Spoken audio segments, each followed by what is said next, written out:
முக்கிய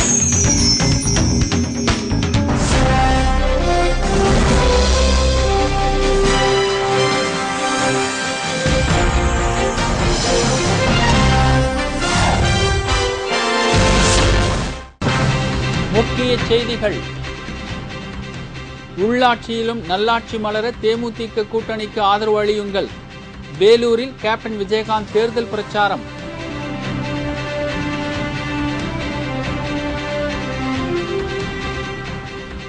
தேமுதிக தலைமையிலான அணியில் இந்திய கம்யூனிஸ்ட் கட்சியும் இணைந்தது.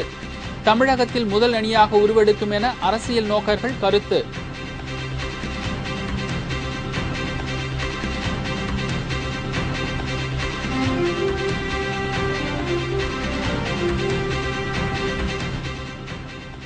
ஸ்பெக்ட்ரம் ஊழல் வழக்கில் தயாநிதி மாறனும் கைதாவாரா?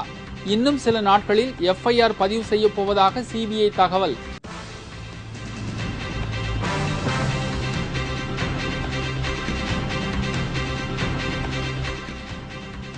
உள்ளாட்சி தேர்தல் வெளிப்படையாகவும் நேர்மையாகவும் நடத்தப்படும். மாநில தேர்தல் ஆணையர் பேட்டி.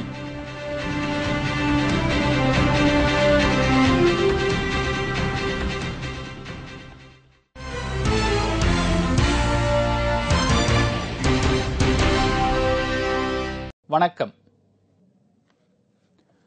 விரிவான செய்திகள். உள்ளாட்சியிலும் நல்லாட்சி மலர தேமுதிக கூட்டணிக்கு மக்கள் ஆதரவு அளிக்க வேண்டும் என்று தேமுதிக நிறுவன தலைவர் கேப்டன் விஜயகாந்த் வேண்டுகோள் விடுத்துள்ளார். உள்ளாட்சி தேர்தலில் தேமுதிகவின் எழுச்சி பிரச்சாரத்தை கேப்டன் விஜயகாந்த் சென்னையில் நேற்று தொடங்கி வைத்தார். பிரச்சாரத்தின் தொடர்ச்சியாக இன்று மாலை வேலூர் சென்ற கேப்டன் விஜயகாந்த் அங்கு அலைக்கடலென திரண்டிருந்த மக்கள் கூட்டத்தில் தேர்தல் பிரச்சாரம் செய்தார். அப்போது பேசிய அவர், உள்ளாட்சியிலும் நல்லாட்சி மலர தேமுதிக தலைமையில் தற்போது அமைந்துள்ள கூட்டணிக்கு மக்கள் ஆதரவு அளிக்க வேண்டும் என்று கேட்டுக்கொண்டார். அன்பு உள்ளம் கொண்ட கம்யூனிஸ்ட் தோழர்களை சேர்ந்திருக்கிறேன். நான் இன்னைக்கும் சொல்றேன், லஞ்சம் வாங்கினா தைரியமாக நீங்க கேட்கலாம். லஞ்சம் ஏன் வாங்கின என் தொண்டர்களும் வாங்க மாட்டாங்க, கம்யூனிஸ்ட் தொண்டர்களும் வாங்க மாட்டாங்க. அதாவது இங்கு உள்ள கவுன்சிலர் வாங்க மாட்டாங்க, கம்யூனிஸ்ட் கவுன்சிலர்களும் வாங்க மாட்டாங்க. அதுக்கு தான் அடிச்சு சொல்றேன். உங்களுடைய குறைகளை இன்னமும் சுதந்திரம் அடைந்து 61 ஏன் பயப்படுறீங்க? உங்களுக்கு நிதி இருக்கு, தைரியமாக நீங்க வாக்களிக்கணும் தான் என்னுடைய தாழ்மையான கோரிக்கை. உங்களை கெஞ்சி கேட்கிறேன், எனக்கு ஒரு சந்தர்ப்பம் கொடுங்கள். நான் உங்களை எல்லாம் கேட்கிறேன், ஒரு சந்தர்ப்பம் கொடுங்க. சரி, உள்ளாட்சிக்கு யார் இது வரைக்கும் ஓட்டு கேட்டு வந்திருக்கா? எந்த அரசியல் கட்சி வந்திருக்கு? வரமாட்டாங்க. ஆனால் இந்த விஜயகாந்த் வேணா மக்கள் பிரச்சனை கையில் எடுத்துக்கிட்டு வருகிறேன். இப்படிப்பட்ட தொண்டர்களை விட்டுட்டமே, ஒவ்வொருத்தங்களும் ஏங்க வைக்கணும். உங்களை கெஞ்சி கேட்கிறேன், எனக்கு ஒரு சந்தர்ப்பம் கொடுங்கள். நான் உங்களை எல்லாம் கேட்கிறேன். மக்கள் நலத்திட்டங்கள் விரைவாக செயல்படுத்தப்படுகிறதா என்பதை கண்காணிக்கவும் கேள்வி கேட்கவும் மக்கள் தங்களுக்கு அதிகாரம் அளிக்க வேண்டும் என்றும் கேப்டன் விஜயகாந்த் கேட்டுக்கொண்டார். என்னை பத்தி எல்லாரும் சொல்லுவாங்க, இந்த விஜயகாந்த் என்ன சாதிச்சான்? விஜயகாந்த் நேற்று விருத்தாச்சலத்தில் ஒரு எம்எல்ஏ தான் இல்லைன்னு சொல்லுவாங்க. ஆனால் அந்த ஒரு எம்எல்ஏ அங்கே சாதிச்சனால இன்னைக்கு அங்கே ஒருத்தர் முத்துக்குமாருங்கிற எம்எல்ஏ ஆக, நேற்று ஒரு எம்எல்ஏ, இன்னைக்கு 29 எம்எல்ஏ எதிர்கட்சி தலைவர். நாளை என் வாழ்க்கையை போராட்டம் போராடித்தான் என்றால் போராட்ட குணத்தோடு தான் போராடி கொண்டு இருக்கிறேன். என்னுடைய தொண்டர்களும் அதே மாதிரி போராட்ட குணம் உள்ளவர்கள், போராடித்தான் வருவார்கள். அவங்க யாரும் பின்வாங்க போறது கிடையாது. இன்னைக்கு ஒரு மாபெரும் வெற்றியை பொதுமக்களை நீங்கெல்லாம் தேர்ந்தெடுத்து கொடுக்க வேண்டும் தான் உங்களை எல்லாம் கெஞ்சி கேட்டுக்கிறேன். எனக்கு ஒரு சந்தர்ப்பம் கொடுத்து பாருங்கள். கேப்டன் விஜயகாந்தின் தேர்தல் பிரச்சாரத்தை காண திரண்டிருந்த ஏராளமான பொதுமக்கள் ஆரவாரத்துடன் அவரை வரவேற்றனர். உள்ளாட்சியில் ஊழலற்ற நிர்வாகம் அமைய தேமுதிக கூட்டணிக்கு மக்கள் ஆதரவு அளிக்க வேண்டும் என்று திருமதி பிரேமலதா விஜயகாந்த் வலியுறுத்தியுள்ளார். உள்ளாட்சி தேர்தலில் தேமுதிக சார்பிலும் மார்க்சிஸ்ட் மற்றும் இந்திய கம்யூனிஸ்ட் சார்பிலும் போட்டியிடும் வேட்பாளர்களுக்கு ஆதரவாக திருமதி பிரேமலதா விஜயகாந்த் தேர்தல் பிரச்சாரம் செய்து வருகிறார். விருதுநகர் மதுரை ரோட்டில் இன்று மாலை பிரச்சாரத்தை மேற்கொண்ட அவர் நகராட்சி மற்றும் வார்டு உறுப்பினர்களை அறிமுகப்படுத்தி வாக்கு சேகரித்தார். அடிக்கடி சாலை விபத்துக்கள் ஏற்படும் புல்லக்கோட்டை ரோடு சந்திப்பு 4 வழிச்சாலையில் மேம்பாலம் அமைத்துக் கொடுக்க தேமுதிக கூட்டணி வேட்பாளர்களுக்கு மக்கள் ஆதரவு அளிக்க வேண்டும் என்றும் அவர் கேட்டுக்கொண்டார். உள்ளாட்சியில் ஊழலற்ற நிர்வாகம் அமைய தேமுதிக வேட்பாளர்களுக்கும் கூட்டணி கட்சி வேட்பாளர்களுக்கும் மக்கள் வாக்களிக்க வேண்டும் என்றும் அவர் வலியுறுத்தினார். உள்ளாட்சி தேர்தலில் தேமுதிக தலைமையிலான அணியில் இந்திய கம்யூனிஸ்ட் கட்சியும் இணைந்துள்ளது. கேப்டன் விஜயகாந்த் தலைமையில் வலுப்பெற்று வரும் இந்த அணி தமிழகத்தில் முதல் அணியாக உருவெடுக்கும் என்று சிந்தனையாளர்கள் கருத்து தெரிவித்துள்ளனர். தமிழகத்தில் அடுத்த மாதம் நடைபெறவுள்ள உள்ளாட்சித் தேர்தலை தேசிய முற்போக்கு திராவிடக் கழகம், மார்க்சிஸ்ட் கம்யூனிஸ்ட் ஆகிய கட்சிகள் கூட்டணி அமைத்து சந்திப்பதாக தேமுதிக நிறுவன தலைவர் கேப்டன் விஜயகாந்த், மார்க்சிஸ்ட் கம்யூனிஸ்ட் கட்சியின் மாநில செயலாளர் ஜி. ராமகிருஷ்ணன் ஆகியோர் நேற்று அறிவித்தனர். இதனிடையே இந்திய கம்யூனிஸ்ட் கட்சியின் மாநில செயலாளர் தா. பாண்டியன் தேமுதிக நிறுவன தலைவருடன் நடத்திய பேச்சுவார்த்தையில் உடன்பாடு ஏற்பட்டதால் உள்ளாட்சித் தேர்தலை தேமுதிக தலைமையில் மார்க்சிஸ்ட் மற்றும் இந்திய கம்யூனிஸ்ட் ஆகிய கட்சிகள் இணைந்து சந்திக்கின்றன. இந்த தகவலை தேமுதிக நிறுவன தலைவர் கேப்டன் விஜயகாந்தும் இந்திய கம்யூனிஸ்ட் கட்சியின் மாநில செயலாளர் தா. பாண்டியனும் கூட்டாக செய்தியாளர்களிடம் தெரிவித்தனர். 2006 அவங்க உள்ளாட்சியில் நடத்துறவங்க இப்போ எங்கே இருக்காங்கன்னு உங்களுக்கு தெரியும். நான் எதையும் ஒப்பிட விரும்பலை. இருந்தால் கூட நான் சொல்கிறேன், உள்ளாட்சி தேர்தல் நியாயமாக நடக்கும். நீங்கள் ஏதோ ஒரு செய்தி வேணுங்கிறதுக்காக கேட்கக்கூடாது. நாங்கள் செய்தியை சொல்கிறோம். எங்களுடைய கூட்டணி, அந்த கூட்டணி நீங்கள் நல்லபடியாக எழுதணும் தான் என்னுடைய தாழ்மையான கருத்து. நாட்டில் பல பிரச்சனைகள் இருக்கிறது. அந்த பிரச்சனைகளை தீர்ப்பதற்காக நாங்கள் அரசியல் கட்சிகள் என்ற முறையில் எங்கள் கடமை நிறைவேற்ற சேர்ந்திருக்கிறோம். தேமுதிக நிறுவன தலைவர் கேப்டன் விஜயகாந்த் தலைமையில் புதிதாக உருவாகியுள்ள இந்த அணி தமிழகத்தில் முதல் அணியாக உருவெடுக்கும் என்றும் சிந்தனையாளர்களும் பொதுமக்களும் கருத்து தெரிவித்துள்ளனர். ஆட்சி பொறுப்பில் அமர்ந்துவிட்ட அடுத்த கணமே எதிர்க்கட்சிகளை புறக்கணிக்கக்கூடிய சூழலுக்கு ஜெயலலிதா வருவார் என்பதை ஜெயலலிதாவின் அரசியலை முழுமையாக அறிந்து வைத்திருக்கக்கூடிய யாரும் அந்த முடிவிற்கு வர முடியும். எனவே ஜெயலலிதா தன்னுடைய கூட்டணி கட்சிகளை புறம் தள்ளிவிட்டு தன்னிச்சையாக வேட்பாளர்களை அறிமுகப்படுத்தியதும் அறிவித்ததும் பெரிய அதிர்ச்சியை தரக்கூடிய செய்தியாக எனக்கு படவில்லை. அப்படி ஒரு பெரிய அதிர்ச்சி விஜயகாந்துக்கோ இடதுசாரிகளுக்கோ வந்திருக்க நியாயமும் இல்லை. இன்று விஜயகாந்தும் இடதுசாரி இயக்கங்களும் சேர்ந்து தனியாக ஒரு அணியை அமைத்திருக்கின்றன. இந்த அணி அமைக்கப்பட்டிருப்பதை எல்லா வகையிலும் நான் வரவேற்கிறேன். ஸ்பெக்ட்ரம் ஊழல் வழக்கில் முன்னாள் மத்திய அமைச்சர் தயாநிதி மாறன் மீது விரைவில் எஃப்ஐஆர் பதிவு செய்யப்படும் என சிபிஐ உச்சநீதிமன்றத்தில் தெரிவித்துள்ளது. உச்சநீதிமன்றத்தின் கண்காணிப்பில் 2G ஸ்பெக்ட்ரம் ஊழல் வழக்கை சிபிஐ விசாரணை நடத்தி வருகிறது. இதுவரை இந்த வழக்கில் முன்னாள் மத்திய அமைச்சர் ராசா, கருணாநிதியின் மகள் கனிமொழி உள்ளிட்ட பலர் கைது செய்யப்பட்டு சிறையில் அடைக்கப்பட்டுள்ளனர். ஏர்செல் விவகாரத்தில் குற்றம் சாட்டப்பட்டதால் மத்திய அமைச்சர் பதவியை தயாநிதி மாறனும் ராஜினாமா செய்தார். இந்த வழக்கு விசாரணையில் ஏற்பட்டு வரும் முன்னேற்றங்கள் குறித்து சிபிஐ அவ்வப்போது உச்சநீதிமன்றத்தில் தகவல் தெரிவித்து வருகிறது.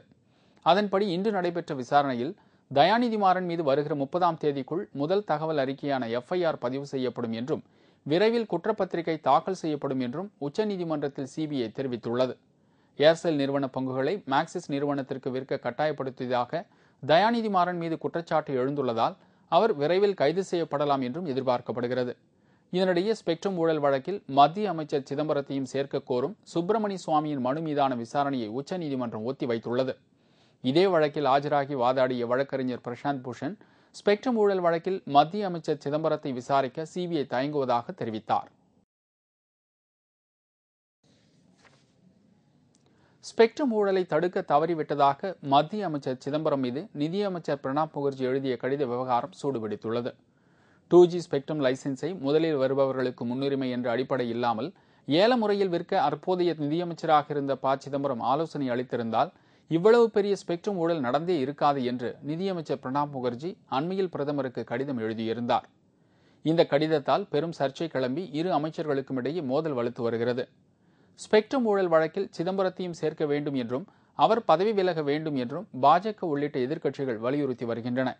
ஆனால் இந்த பிரச்சனையில் மத்திய அமைச்சர்களுக்கு இடையே மோதல் எதுவும் கிடையாது என்றும் பாஜக வேண்டும் என்றே மத்திய அரசை சீர்குலைக்க பார்க்கிறது என்றும் காங்கிரஸ் வட்டாரங்கள் கூறி வருகின்றன.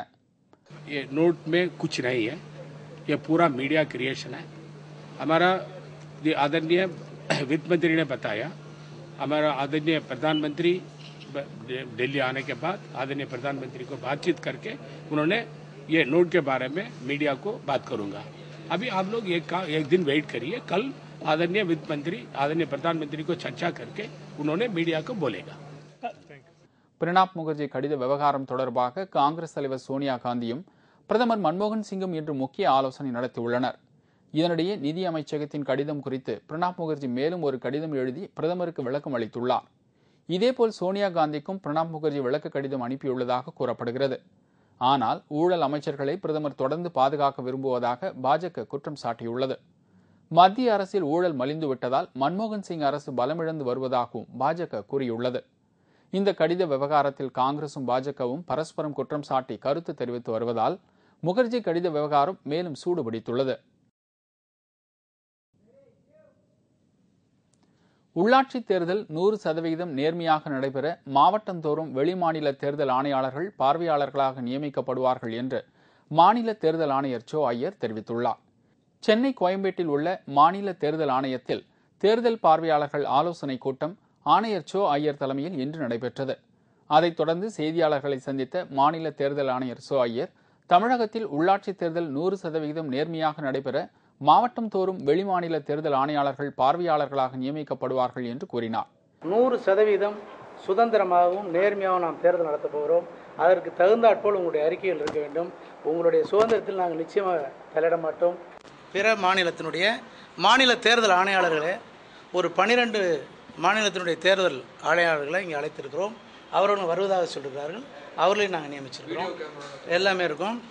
மிக வெளிப்படையாக இருக்க வேண்டுங்கிறது தான் எங்களுடைய முக்கியமான குறிக்கோள். மேலும் கடந்த சட்டமன்ற தேர்தலின் போது தேர்தல் ஆணையம் பயன்படுத்திய அனைத்து நடவடிக்கைகளும் இந்த உள்ளாட்சி தேர்தலில் பயன்படுத்தப்படும் என்று கூறிய சோ ஐயர், வாக்களிக்க விருப்பம் இல்லாதவர்கள் 49O படிவத்திற்கு பதிலாக 71ஆம் எண் கொண்ட படிவத்தை பயன்படுத்தலாம் என்றும் தெரிவித்தார். ஊழலுக்கு எதிரான பசிபிக் மற்றும் ஆசிய நாடுகளின் 7 நாட்கள் மாநாடு புதுடெல்லியில் நடைபெற்று வருகிறது. இந்த கூட்டத்தில் குடியரசுத் தலைவர் பிரதிபா பாட்டீல் கலந்து கொண்டு உரையாற்றினார். அப்போது பல கோடி ரூபாய் ஊழல் புரிந்துள்ளதாக மத்திய அமைச்சர்கள் மீது எதிர்க்கட்சிகள் கூறி வரும் குற்றச்சாட்டுகளால் நடுத்தர வர்க்கத்தினர் மத்திய அரசின் மீது வைத்துள்ள நம்பகத்தன்மை குறைந்ததால் பணவீக்கம் மற்றும் வங்கி கடன்களுக்கான வட்டி விகிதம் அதிகரித்துள்ளதாக கூறினார். மேலும் மத்திய அரசு ஊழலுக்கு எதிராக வெளிப்படையாகவும் நேர்மையாகவும் நடந்து கொள்வதாக கூறிய குடியரசுத் தலைவர், நாட்டில் நடைபெறும் ஊழல்களை அரசு ஒருபோதும் சகித்துக் கொள்ளாது என்றும் குறிப்பிட்டார். We are committed to greater transparency and accountability in governance, as also to a policy of zero tolerance towards corruption. ஊழல் மலிந்த நாடுகளின் பட்டியலில் இந்தியா 87வது இடத்தில் உள்ளது என்பது குறிப்பிடத்தக்கது.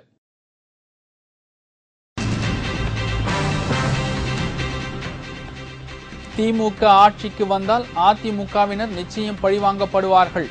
முன்னாள் அமைச்சர் பொங்கலூர் பழனிசாமி ஆவேசம்.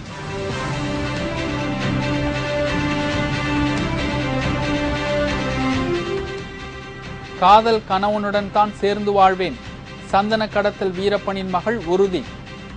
மற்றும் பல செய்திகள் விளம்பர இடைவேளைக்கு பிறகு.